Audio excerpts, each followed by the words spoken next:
नमः शिवाय।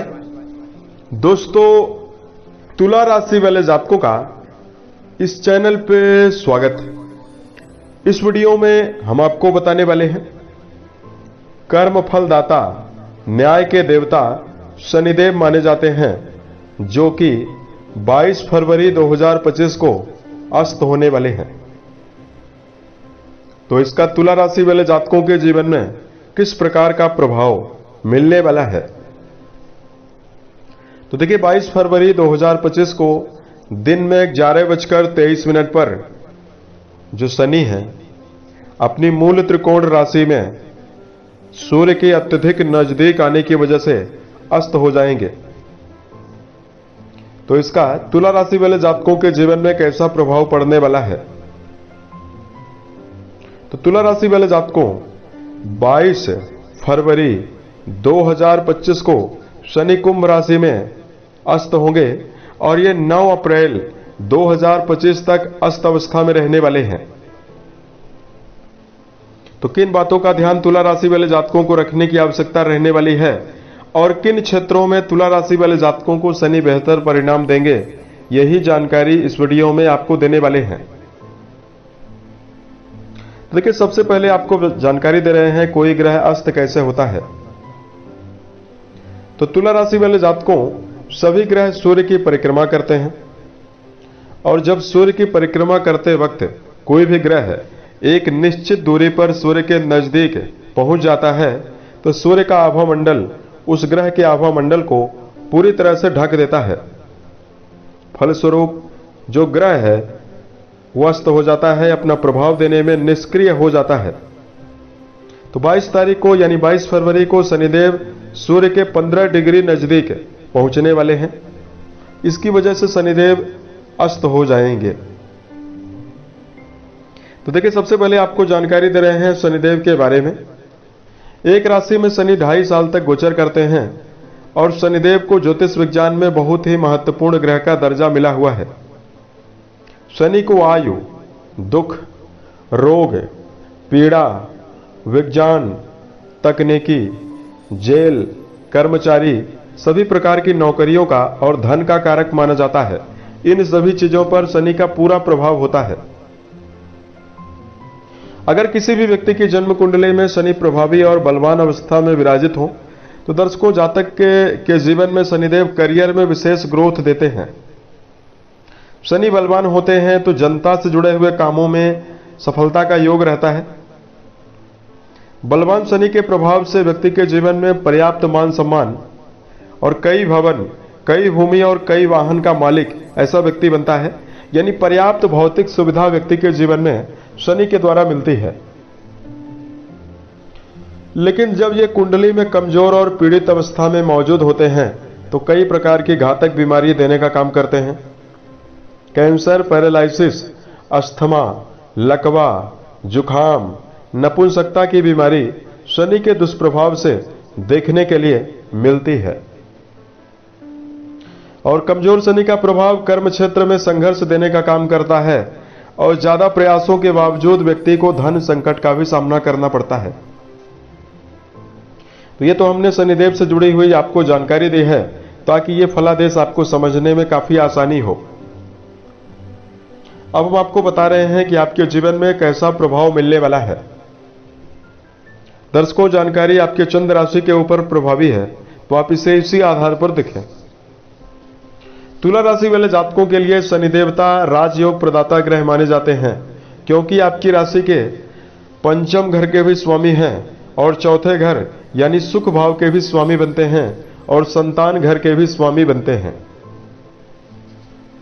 जो 22 फरवरी 2025 को पंचम घर में यानी आपके संतान भाव में ये अस्त होने वाले हैं।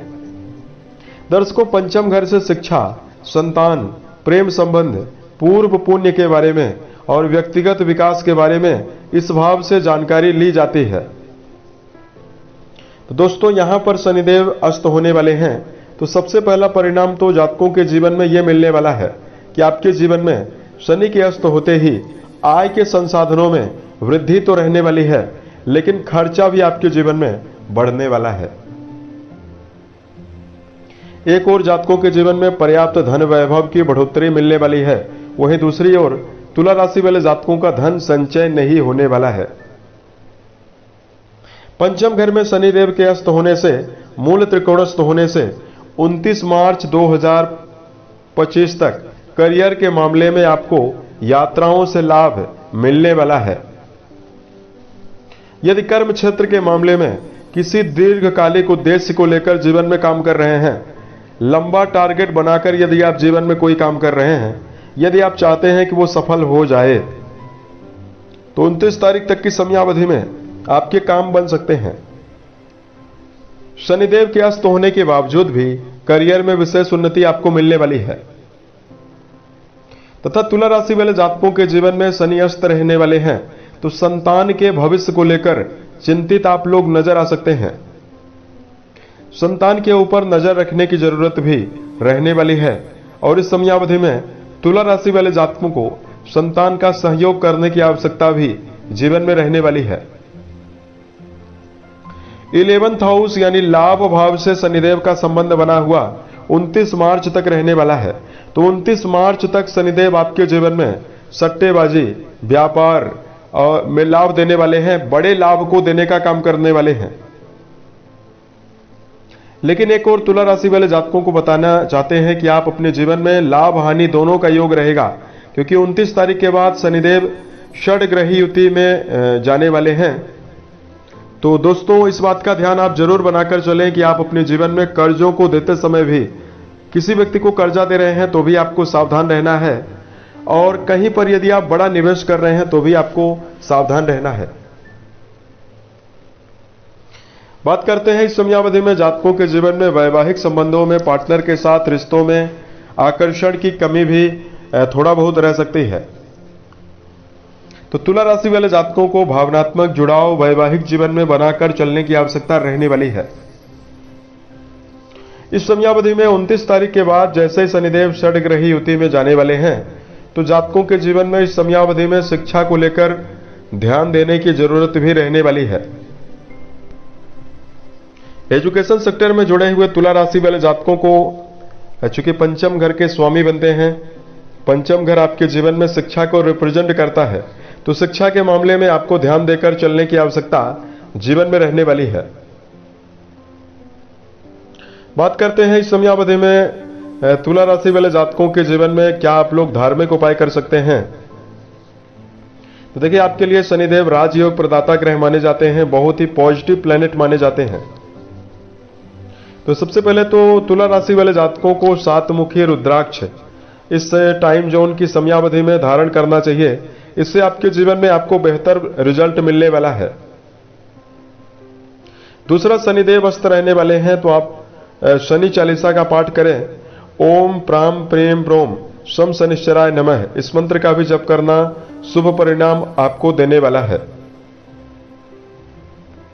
उसके साथ साथ तुला राशि वाले जातकों को जीवन में दिनचर्या व्यवस्थित बनाकर चलना होगा। मन, वचन और कर्म के द्वारा किसी व्यक्ति को नुकसान पहुंचाने से भी बचने की आवश्यकता रहने वाली है। तथा तुला राशि वाले जातकों को अपने जीवन में इस बात का ध्यान रखकर चलें, यदि आप बेजुबान जानवरों को दाने चारे का प्रबंध करते हैं तो आपके जीवन में शुभता मिलने वाली है। उम्मीद है यह जानकारी तुला राशि वाले जातकों को बेहतर लगी।